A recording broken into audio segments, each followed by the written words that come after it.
Tell you that February ended up being one of the hardest months. I really mean that. I was out of my routine and the gym for 3 weeks. The first week being, I thought I just had the flu, so I thought, oh, I'll just be out for a week. But then I found that I just wasn't getting better, so then I finally went to the doctor. Lo and behold, I had pneumonia. That was definitely not in the books for 2025. I don't even know where I got pneumonia from. And then luckily I recovered, and then I was able to go to Disneyland, which was my last vlog. If you haven't seen it, I don't really recommend you to go check it out because it's one of my first vlogs. And I'm not 100% proud of it, but I was recovered enough to go. Unfortunately for my partner, can't say the same. But in all of that, I was out for 3 weeks. I had even started my deficit because I wanted to cut some fat, but the universe, God, had other plans. So we are spending these next couple days just getting back on track. And one of the biggest mistakes that I see a lot of people make is that they just jump into everything where they left off. Now for me, it's not as easy because it is the weekend. I don't even typically work out on the weekends, and it's so tempting to want to just do that because you feel bloated, you feel like you haven't gotten enough movement. And yes, while I miss the gym and lifting, it would pretty much be setting myself up for failure if I don't have the other things prepared. So the first thing I'm going to do is I'm going to go to Costco, and I never go to Costco on a Saturday because that is just, it's a busy time. We don't try to do that. But the fridge is empty. We need to add in more food. Now the goal to Costco is that we need to find already made high protein sources. Now I haven't been to Costco in a while. In fact, I haven't been in at least a month. And I know they always have new things, and I'm not expecting anything too crazy. The staples are always just one frozen type of thing. Usually it's like the chicken nuggets, one type of meat that's already ready made. Typically for me, that's like the turkey slices, just so you can make like sandwiches, you could throw it in salad. And one thing I miss so much is vegetables. While you're on vacation, a lot of your eating habits are kind of thrown out the window. And because I was in Disneyland, it was a lot of like fried foods, sweets, and I've never missed eating vegetables so much in my life. So those are the two things that I'm pretty much looking out for. So I'll take you with me to Costco, and we're gonna find all the goodies that I find, and I will share it with you.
Okay, so the next thing is that we are going to go to Target, because while Costco has all these things in bulk, which is great, there are just some things that I really don't need in bulk. And these are typically the smaller things that I need to help me meal prep. Now these are things that are like onions. I don't need a Costco sized bag of onions, 2 packs, but I want turkey bacon just so I can use it for my hyperfixation breakfast meal right now, which is like a bagel sandwich. Yes, I could use bread, but for some reason, bagels just sound so much better. And then I really want to make like a Mediterranean chickpea salad. So that requires onions, chickpeas, tomatoes, olives. These are all things that I don't want in bulk from Costco. So we're gonna go to Target to get them in the little version. So let's head there.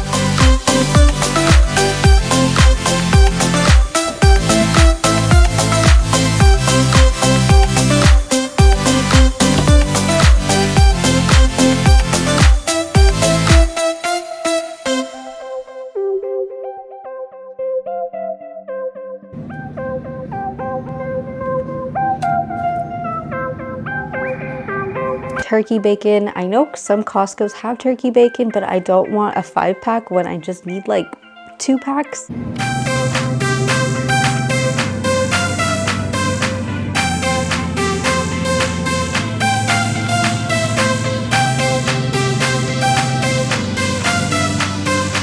I I do know I need cottage cheese. I don't just eat cottage cheese alone. I mean, sometimes I do, but I feel like I get kind of bored of that. But I use cottage cheese mainly to make a lot of salad dressings. What I do is I'll blend it up, add in ranch seasoning, you know, like whatever else that you could think of.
So that was all of my day one. I like to just split it up into mini tasks, and I choose the task that I dread the most. And for me, that's just grocery shopping. I don't really like being outside. I don't like dealing with people. So for me, grocery shopping is probably like my number one least exciting task that I know I have to do to get back on track. So now for day two is the actual meal prepping. And I don't mean like meal prepping a breakfast, lunch, and dinner. I try to meal prep the smaller things that are gonna help me throughout the week. So for example, because of all the fruits and vegetables that I bought, I now need to wash and cut them. So like the biggest one is strawberries. I love strawberries. I will eat it all the time, all day, but I do not like washing them, and I don't like cutting them. And I do like to cut them just so it makes it easier to weigh, so I'm well aware of how much I'm eating. So let's do that first. We're gonna wash and cut, and then we're also gonna prep the Mediterranean chickpea salad just so it's already ready to go. So that way when I'm actually meal prepping throughout the week and finding my protein sources, the salad will already be made, so I just have to add in a serving to my plate and I will be good to go. I'll have my veggies and my fiber. So see how we're just kind of taking it like day by day.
So now we're on to day 2, and while it is tempting to still go to the gym, I have to try and stick to my routine as much as possible, so that way it makes the future weeks easier to stick to the routine. So normally on weekends, I don't like to work out. I usually just save it for days to catch up with work, catch up with my online clients, with my online work, do a lot of like back-end admin work. While I don't have too much of that to do right now, I still want to pretend as if I do, so that way I don't ruin the momentum for the next week coming. So even though I would want to work out, what I do instead is I just go on long walks on the weekend.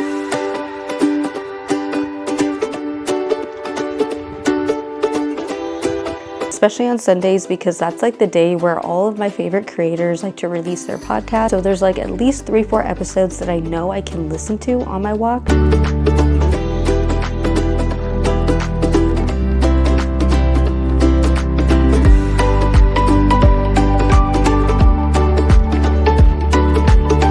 Either it could be like self-help, it could be like motivation, it could be around like business, whatever it is, there's stuff that I enjoy listening to. So I just focus on getting in my steps, because my daily goal is still 7,000 to 8,000 steps. And that's something that I want to get back into habit as well.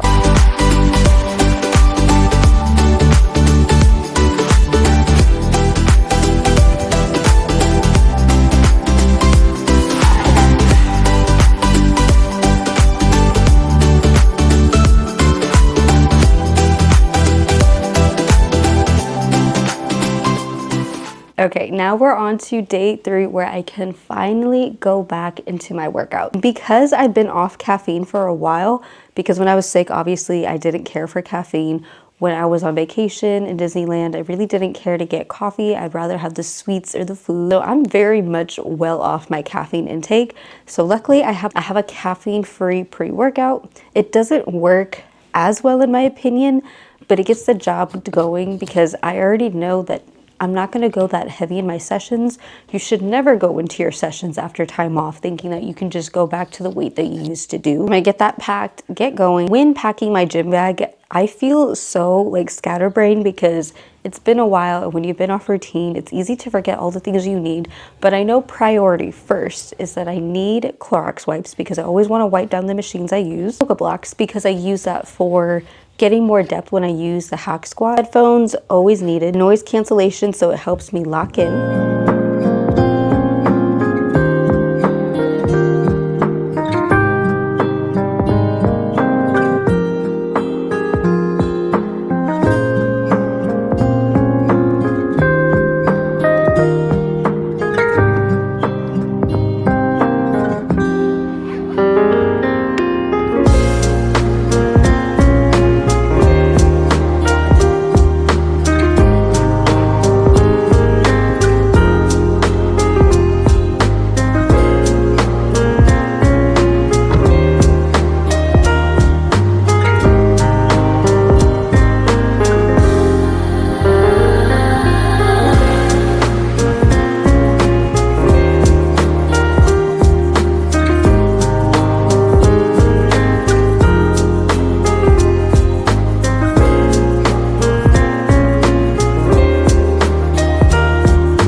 comes to my warm-ups, I like choosing songs that just kind of are a vibe. They're not like upbeat yet, but just enough to kind of get like some momentum going. But I think it's just the nerves of getting back into that routine. Because every time I take time off from the gym, I always get a little bit of gym anxiety. I don't really necessarily know where it stems from. I think it's just from being out of routine because it's the same gym I always go to. I always recognize the same people I always see.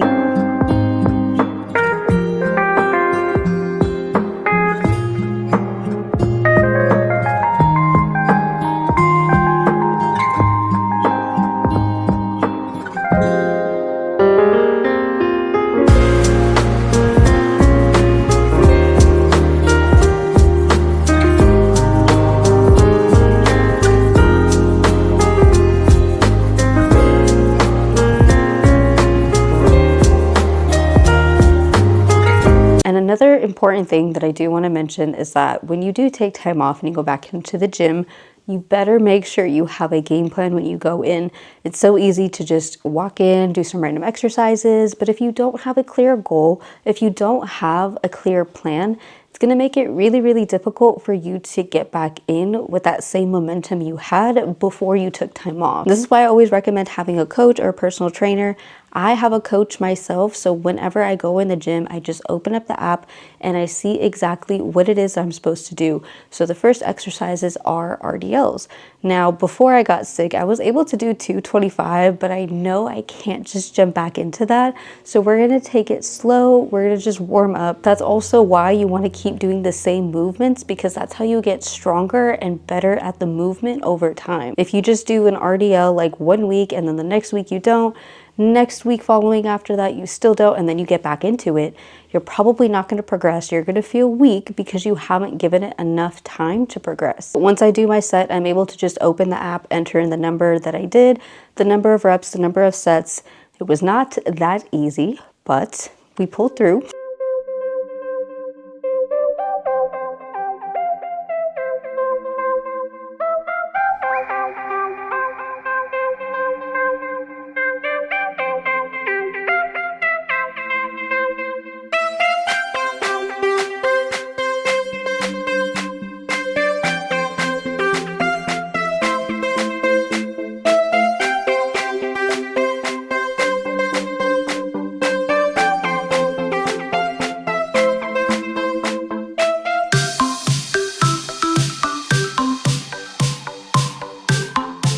Now don't make this mistake that I made when it came to the hack squat. I was able to do 2 plates as like the working set, and I don't know why I thought I could still do it because I was feeling good, I was feeling rested, but I forget that I am still recovering from pneumonia. And if you've ever had pneumonia or if you've never had it, one of the things is that you still have a residual cough even though the infection is gone.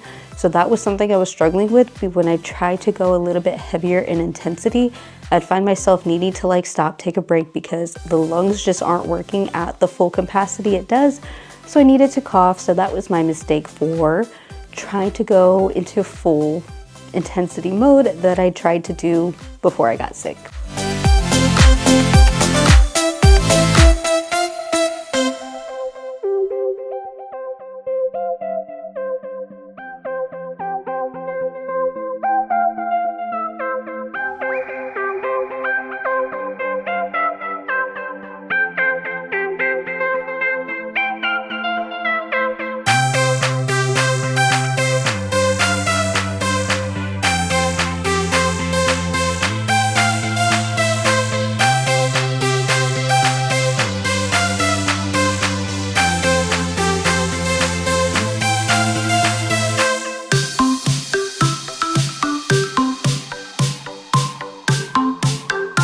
So it's your sign to go in without an ego. When it came to the hyper extensions, it was one of my favorite movements that I was actually progressing in.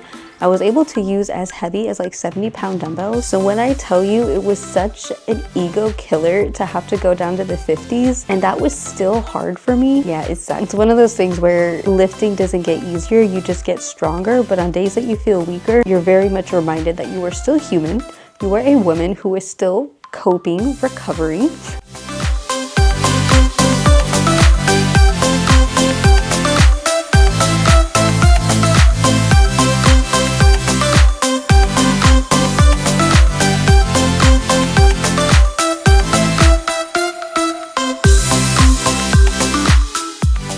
We did 4 exercises, was able to get in and out of the gym within like an hour plus like 15 minutes for warm-ups. However, on days that I do record, it takes a little bit longer just because I'm trying to find angles and empty spaces where people aren't around me. But in reality, for me, it was 2 hours. But that was just because I was filming, content creator life. But the workout itself definitely took an hour, hour and 15. If you notice too that when I looked through my workouts, they were all low volume, meaning it was like 2 sets, nothing was like 3 sets, nothing crazy, because that's the idea. When you get back into routine, especially, your body is not used to those movements anymore.